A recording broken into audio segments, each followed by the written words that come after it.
പ്രിയമുള്ളവരെ, നമ്മുടെ ആദ്യത്തെ അക്കൗണ്ടൻസി ക്ലാസ്സാണ്.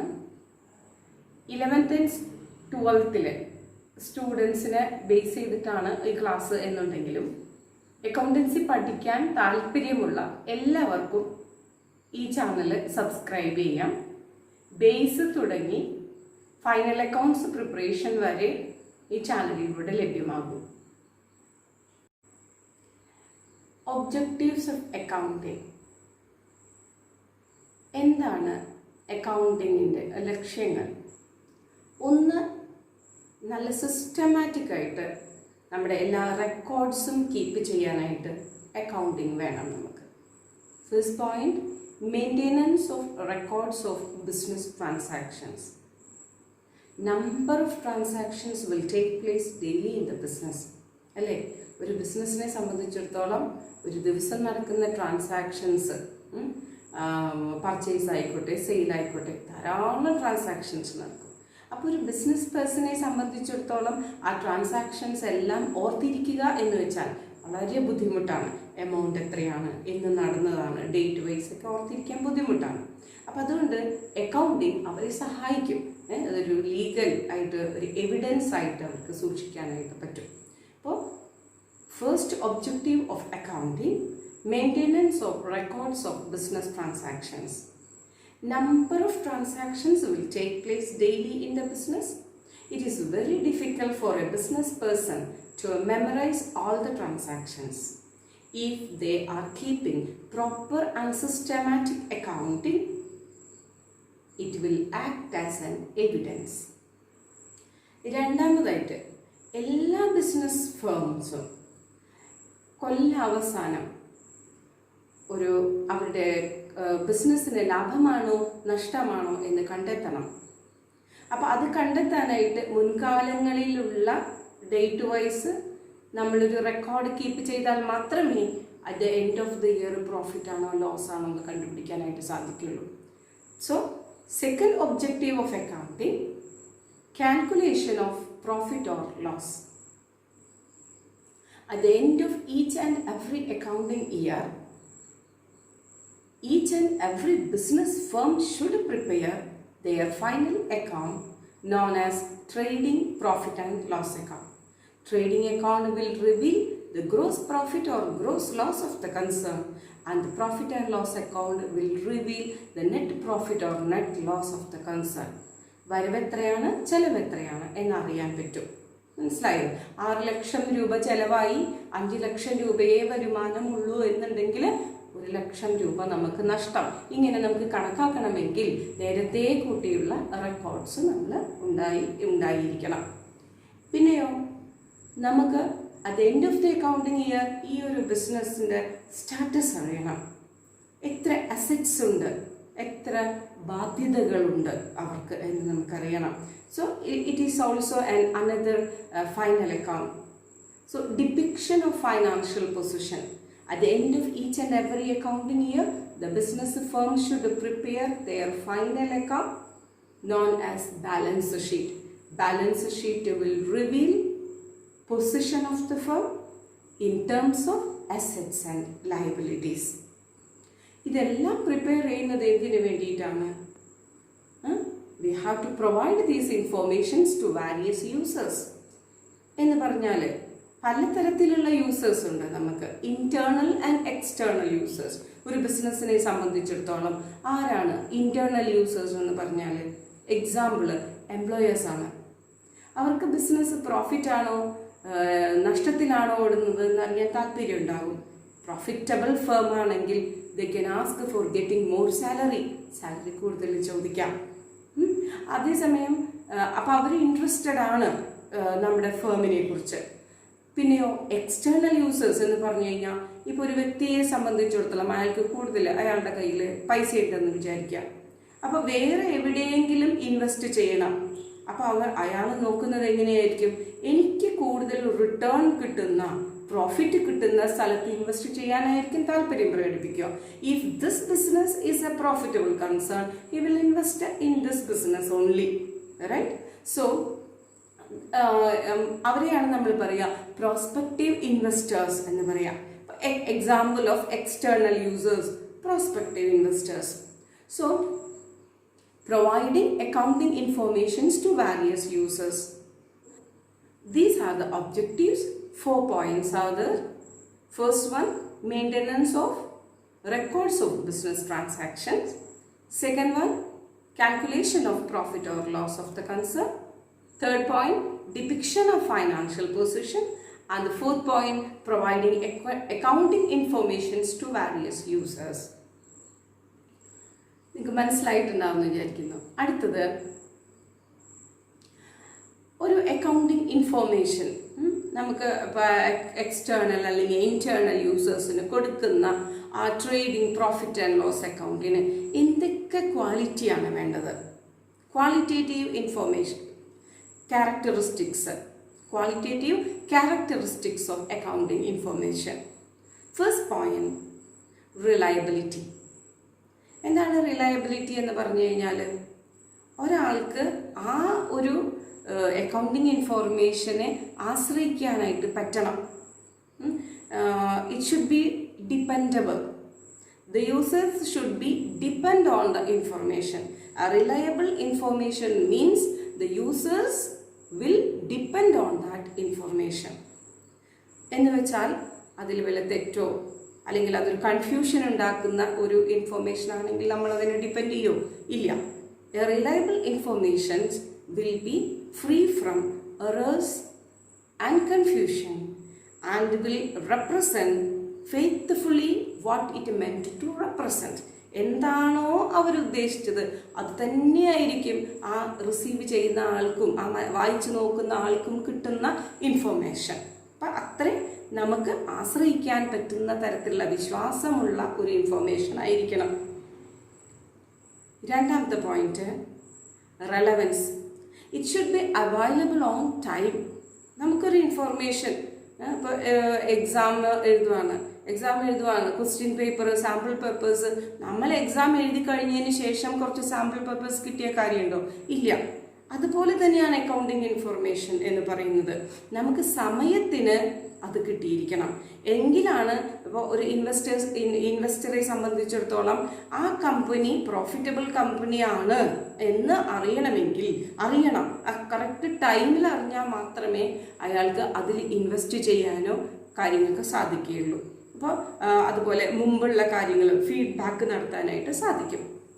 So relevance means the accounting information should be available on time. It will be helpful for confirming or correcting their past evaluations, and they can predict about the future. They can they can predict predictions they can make.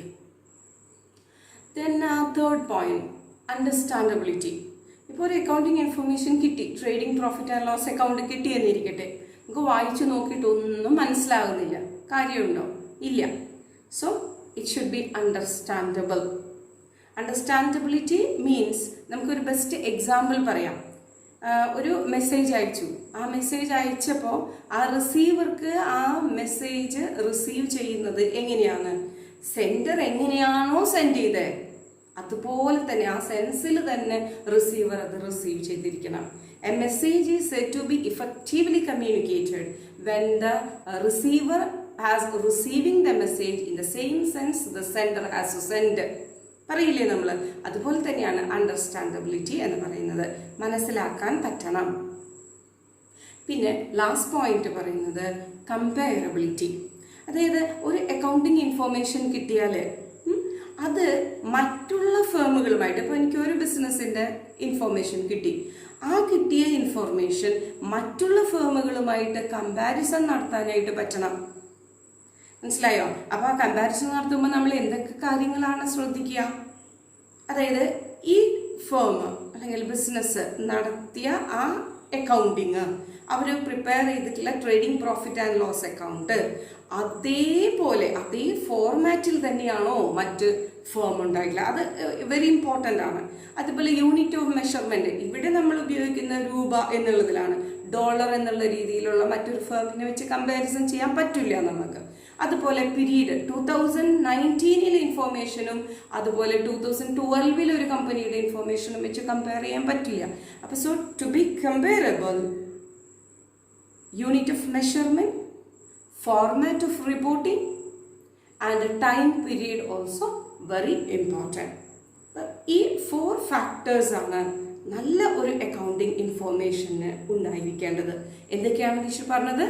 Reliability, relevance, understandability and comparability. മനസ്സിലായോ? Reliability, it should be dependable. The users should they can depend on that information. And then relevance, it should be available on time. Understandability, I gave you the example also. It should be understandable to the receiver. And then comparability, I told you the points. To be comparable, the accounting information, they have to follow a unit of same format of reporting, unit of measurement and time period. These are the qualitative characteristics of accounting informations. അക്കൗണ്ടിങ്ങിൽ നിങ്ങൾ കുറച്ച് terms ഒക്കെ കേട്ടിട്ടുണ്ടാവും അല്ലേ? ഇപ്പോൾ teacher പറഞ്ഞപ്പോൾ തന്നെ നിങ്ങൾക്ക് കുറച്ച് ടേംസ് ഒക്കെ വന്നിട്ടുണ്ട് അല്ലേ? ട്രാൻസാക്ഷൻ ഒന്നാണ്. അപ്പോൾ കുറച്ച് ടേംസ് എക്സ്പ്ലെയിൻ ചെയ്യാം. എന്താണ് ഒരു ട്രാൻസാക്ഷൻസ്? എക്സ്പ്ലനേഷൻ കൊടുക്കുമ്പോൾ ഇങ്ങനെയാണ് പറയാം. It is an event involving some value between 2 or more entities. എന്ന് പറഞ്ഞു കഴിഞ്ഞാൽ ഒരു ഈവൻ്റ് ആണിത്. ഇറ്റ് ഈസ് ആൻ ഈവൻറ്റ്, ഒരു സംഭവം ഇൻവോൾവിങ് സം വാല്യൂ. ഒരു മണിയുടെ ടേമിലാണ് നമ്മൾ എപ്പോഴും കണക്കാക്കുക ബിസിനസ്സിൽ. എത്ര രൂപ കൊടുത്തു അല്ലെങ്കിൽ കിട്ടി എന്നുള്ള രീതിയിൽ. അതോ 2 അതിലധികമോ ആളുകൾ തമ്മിലുള്ള കൊടുക്കൽ വാങ്ങലുകളാണ്. അതാണ് transaction. It is an event involving some value between 2 or more entities. അപ്പോൾ എൻറ്റിറ്റീസ് എന്ന് പറയുമ്പോൾ ഡെഫിനറ്റ് ഇൻഡിവിജ്വൽ എക്സിസ്റ്റൻസ്. ഇങ്ങനെ ഓരോ വ്യക്തികൾക്കും ഓരോരോ പ്രത്യേകതകളുണ്ടല്ലോ. ഒരാൾക്ക് പൊക്കം കൂടി അല്ലെങ്കിൽ മറ്റാളെ കമ്പയർ ചെയ്യുമ്പോൾ അയാൾക്ക് പൊക്കം കുറഞ്ഞു, അല്ലെങ്കിൽ തടി കൂടി അല്ലെങ്കിൽ തടി കുറഞ്ഞു, അങ്ങനെയല്ലേ നമ്മൾ വ്യക്തികളെ വെച്ച് കമ്പയർ ചെയ്യുക. അതുപോലെ തന്നെയാണ് ബിസിനസ്സുകളെ വെച്ച് കമ്പയർ ചെയ്യുമ്പോൾ ചെയ്യുന്നത്. അത് വേറെ ഒരു രീതിയിൽ എക്സ്പ്ലെയിൻ ചെയ്യുന്നു. അത് അവർ നന്നായിട്ട് പ്രോഫിറ്റ് ഉണ്ടാക്കും, അവരത് അങ്ങനെ പൈസ കൂട്ടിയിടും, അല്ലെങ്കിൽ ഇവർ നല്ലൊരു റീസണബിൾ പ്രൈസ് ഈടാക്കും. അങ്ങനെ നമ്മൾ ഓരോ ബിസിനസ്സിനെയും വേർതിരിക്കാറുണ്ട്. അപ്പോൾ അതുകൊണ്ടാണ് നമ്മൾ പറയുന്നത് എൻറ്റിറ്റി എന്ന് പറയുന്നത്. അപ്പോൾ ഇനി എക്സാമ്പിൾ എന്തൊക്കെയാണ് ട്രാൻസാക്ഷന്? പർച്ചേസ് ആവാം, പർച്ചേസ് ചെയ്യുന്നു, purchase of goods, sale of goods. അല്ലെങ്കിൽ നമ്മളൊരു ഇലക്ട്രിസിറ്റി ബില്ല് അടച്ചു എന്ന് വിചാരിക്കും, പേയ്മെൻറ്റ് ഓഫ് വൺ എക്സ്പെൻഡിച്ചർ. അപ്പോൾ ഇതെന്താണ്? പർച്ചേസ് ഓഫ് ഗുഡ്സ് എന്ന് പറയുമ്പോൾ നമ്മുടെ കയ്യിലേക്ക് ഒരു സാധനം വന്നു, ഗുഡ്സ് വന്നു അല്ലേ? ക്യാഷ് നമ്മുടെ കയ്യിൽ നിന്ന് പോയി. അപ്പോൾ ഞാനുണ്ട് അല്ലെങ്കിൽ മറ്റൊരു വ്യക്തിയുണ്ട്. അപ്പോൾ it is an event. Event എന്താണ് ഇവിടെ? പർച്ചേസ് ആണ്, purchase of goods. Involving some value, ഈ ഗുഡ്സിന് വിലയുണ്ട്. Involving some value. പിന്നെയോ ബിറ്റ്വീൻ 2 or more entities, ഞാനുണ്ട് വേറൊരു വ്യക്തിയുമുണ്ട്, അല്ലെങ്കിൽ കൂടുതൽ വ്യക്തികളും ഉണ്ടാകാം. അപ്പോൾ examples: purchase of goods, sale of goods, payment of expenditure, giving salary to the employers. Examples are these. And then another term teacher പറയാൻ പോവാണ്. എന്താണ് പ്രോഫിറ്റ്? എപ്പോഴും പറയുന്നതാണ് പ്രോഫിറ്റ് അല്ലേ? ലാഭം. ലാഭം എന്ന് പറയുമ്പോൾ ഈ ബിസിനസ് പോയിന്റ് ഓഫ് വ്യൂവിൽ നമ്മൾ ഇങ്ങനെ ചിന്തിക്കുന്നത് എക്സസ് ഓഫ് ഇൻകംസ് അല്ലെങ്കിൽ റവന്യൂ. എപ്പോഴും പ്രോഫിറ്റ് പറയുമ്പോൾ കൂടുതൽ വരുന്നത് ഇൻകം ആണ് അല്ലെങ്കിൽ റവന്യൂ ആണ് എന്നുള്ളതാണ് പറയേണ്ടത്. അങ്ങനെയാണ് എളുപ്പം. Excess of incomes or revenue over its related expenses. Over its related expenses, അതുമായി ബന്ധപ്പെട്ട് വരുന്ന ചെലവുകളെ സംബന്ധിച്ച് നോക്കുമ്പോൾ വരവ് കൂടുതലാകുമ്പോഴാണ് അവിടെ പ്രോഫിറ്റ് ഉണ്ടാകുന്നത്. മനസ്സിലായോ? Profit means excess of incomes or revenues over its related expenses. അപ്പോൾ നിങ്ങൾക്ക് വളരെ എളുപ്പമാണ്. ലോസ് എന്താണ്? നഷ്ടം എന്താണ്? നഷ്ടം എന്ന് പറയുമ്പോൾ നഷ്ടം എന്ന് പറയുമ്പോൾ ആദ്യം എക്സ്പെൻസസ് പറയണം.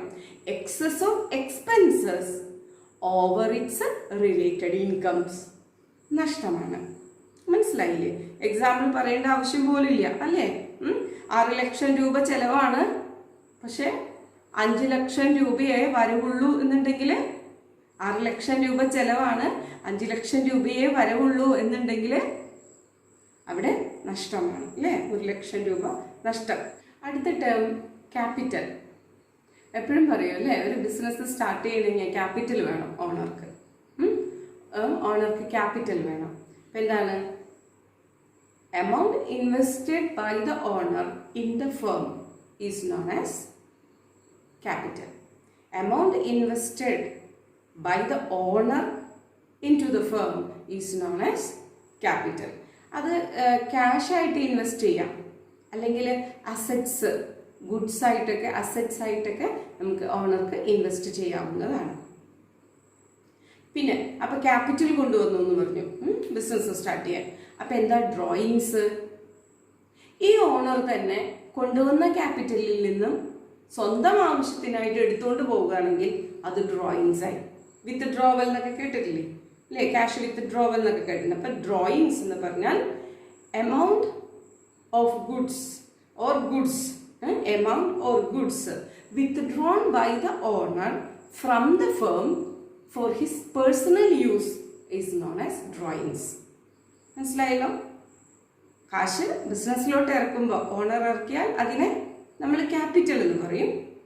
എമൗണ്ടിന് എടുത്ത് സ്വന്തം ആവശ്യത്തിന് വേണ്ടി ഉപയോഗിച്ചാൽ അത് എന്തായി? ഡ്രോയിങ്സ് ആയി. ഇനി അടുത്ത ടേം എന്താണ്? ഗെയിൻ. ഗെയിൻ ഗെയിൻ എന്താണ്? ഒരു ഈവൻസ്, ഒരു സംഭവത്തിലൂടെയോ ഒരു ട്രാൻസാക്ഷൻസിലൂടെയോ അൺഎക്സ്പെക്റ്റഡ് ആയിട്ട് നമുക്ക് പ്രോഫിറ്റ് കിട്ടുവാണെങ്കിൽ അതിനെയാണ് ഗെയിൻ എന്ന് പറയുന്നത്. Gain means it is a profit from events or transactions which are incidental to the business. പെട്ടെന്ന് അപ്രതീക്ഷിതമായി സംഭവിക്കുന്ന കാര്യങ്ങളാണ്. അപ്രീസിയേഷൻ എക്സാമ്പിളാണ് appreciation in the value of fixed assets. അപ്പം നമ്മൾ പ്രതീക്ഷിക്കുന്നില്ല ഈ ഫിക്സഡ് അസറ്റ്സ് വിറ്റ് കഴിഞ്ഞാൽ നമുക്ക് ഇത്ര രൂപ കിട്ടും എന്നുള്ളത് നമ്മൾ പ്രതീക്ഷിക്കാതെ നമുക്ക് ലാഭം കിട്ടുക. അല്ലെങ്കിൽ ഒരു കേസ് നടന്നുകൊണ്ടിരിക്കുകയാണ്, ആ കേസിൽ നമ്മൾ തോൽക്കും എന്നുള്ള ഒരു രീതിയായിരുന്നു, പക്ഷേ അപ്രതീക്ഷിതമായി വിന്നിങ് എ കോർട്ട് കേസ്, ഇതെല്ലാം ഗെയിനാണ്. മനസ്സിലായല്ലോ? അടുത്തത് വൗച്ചർ. വൗച്ചർ എന്താണ്? It is A documentary evidence in support of A transaction. അതായത് നമ്മൾ ഒരു ട്രാൻസാക്ഷൻ നേരത്തെ പറഞ്ഞു അല്ലെ, കൊടുക്കൽ വാങ്ങലുകൾ വരുമ്പോൾ അത് തെളിവായിട്ട് നമുക്ക് കിട്ടുന്ന ഡോക്യുമെന്റ് ഇനിയാണ് നമ്മൾ പറയുന്നത് വൗച്ചർ. ഇപ്പോൾ കാശ് കൊടുത്ത് സാധനങ്ങൾ വാങ്ങിച്ചാൽ നമുക്ക് റിസീപ്റ്റ് കിട്ടും അല്ലേ? അതുപോലെ കടത്തിനാണ് വാങ്ങിക്കുന്നതെങ്കിൽ നമുക്ക് ആ സമയം കിട്ടുന്നത് എന്തായിരിക്കും? ഇൻവോയ്സ് ആയിരിക്കും. ഇതൊക്കെ എന്താണ്? വൗച്ചറാണ്. മനസ്സിലായോ? Voucher means documentary evidence in support of A transactions. അപ്പോൾ കുറച്ചധികം ടേംസ് നിങ്ങൾ പഠിച്ചു കഴിഞ്ഞു. ട്രാൻസാക്ഷൻ എന്താണെന്ന് പഠിച്ചു ഇല്ലേ? ട്രാൻസാക്ഷൻ എന്ന് പറഞ്ഞാൽ കൊടുക്കൽ വാങ്ങലുകളാണ് അല്ലേ? പൈസ അതിലുണ്ടായിരിക്കണം. It is an event involving some value between 2 or more entities പറഞ്ഞു അല്ലേ? പിന്നെ നമ്മൾ ക്യാപിറ്റൽ പറഞ്ഞു. ക്യാപിറ്റൽ എന്ന് പറഞ്ഞാൽ അറിയാം, കാശ് നമ്മൾ ബിസിനസ്സിലേക്ക് ഇറക്കുമ്പോൾ അല്ലേ? Amount invested by the owner in to the firm is known as capital. ഇനി ആ ക്യാപിറ്റലിൽ നിന്ന് ആ എമൗണ്ട് എടുത്തുകൊണ്ട് പോയാൽ അത് ഡ്രോയിങ്സ് ആയി. Amount withdrawn by the owner from the firm for his personal use is known as drawings അല്ലേ? പിന്നെ പ്രോഫിറ്റ് എന്താണ്, ലാഭം എന്താണ്, നഷ്ടം എന്താണെന്ന് പഠിച്ചു. ഗെയിൻ എന്താണെന്ന് പഠിച്ചു. അൺഎക്സ്പെക്റ്റഡ് ആയിട്ട് നമുക്ക് പ്രോഫിറ്റ് ഉണ്ടാകുമ്പോൾ അത് ഗെയിൻ ആണെന്ന് പഠിച്ചു. ഒരു ടേമും കൂടെ ടീച്ചർ പറയാം. എന്താണ് ഡിസ്കൗണ്ട്? ഇപ്പം എപ്പോഴും കേൾക്കുന്ന ഒരു വാക്കാണ് ഡിസ്കൗണ്ട് എന്നല്ലേ? Discount means it is a deduction in the price of the goods sold. വിൽക്കുന്നതായിട്ടുള്ള സാധനങ്ങളിൽ വില കുറച്ച് വിൽക്കുമ്പോൾ ആ വാങ്ങിക്കുന്ന ആൾക്ക് നമുക്കൊരു ലാഭം, ഒരു ചെറിയൊരു ഇത് കിട്ടുന്നു. അതിനെയാണ് വില കുറച്ച് വിൽക്കുമ്പോൾ അതിനെയാണ് ഡിസ്കൗണ്ട് എന്ന് പറയുന്നത്. Discount means it is a deduction in the price of the goods sold. ഒരു 500 രൂപ പറഞ്ഞു, പക്ഷെ 450 രൂപയ്ക്കാണ് അവർ വിൽക്കുന്നത് എന്നുണ്ടെങ്കിൽ അവിടെ ഒരു 50 രൂപ ഡിസ്കൗണ്ടാണ് എന്നാണ് നമ്മൾ മനസ്സിലാക്കേണ്ടത് കേട്ടോ. അപ്പോൾ ഇത്രയും കാര്യങ്ങളാണ് ഇന്നത്തെ ക്ലാസ്സിൽ. കുറച്ച് ബേസിക് ടേംസ്, എന്തിനാണ് അക്കൗണ്ട്സ് നമ്മൾ ഒരു ഫേമിൽ യൂസ് ചെയ്യുന്നത്, അതിൻ്റെ ആവശ്യകതയാണ് ടീച്ചർ ഇപ്പോൾ പറഞ്ഞിട്ടുള്ളത്. Thank you everyone.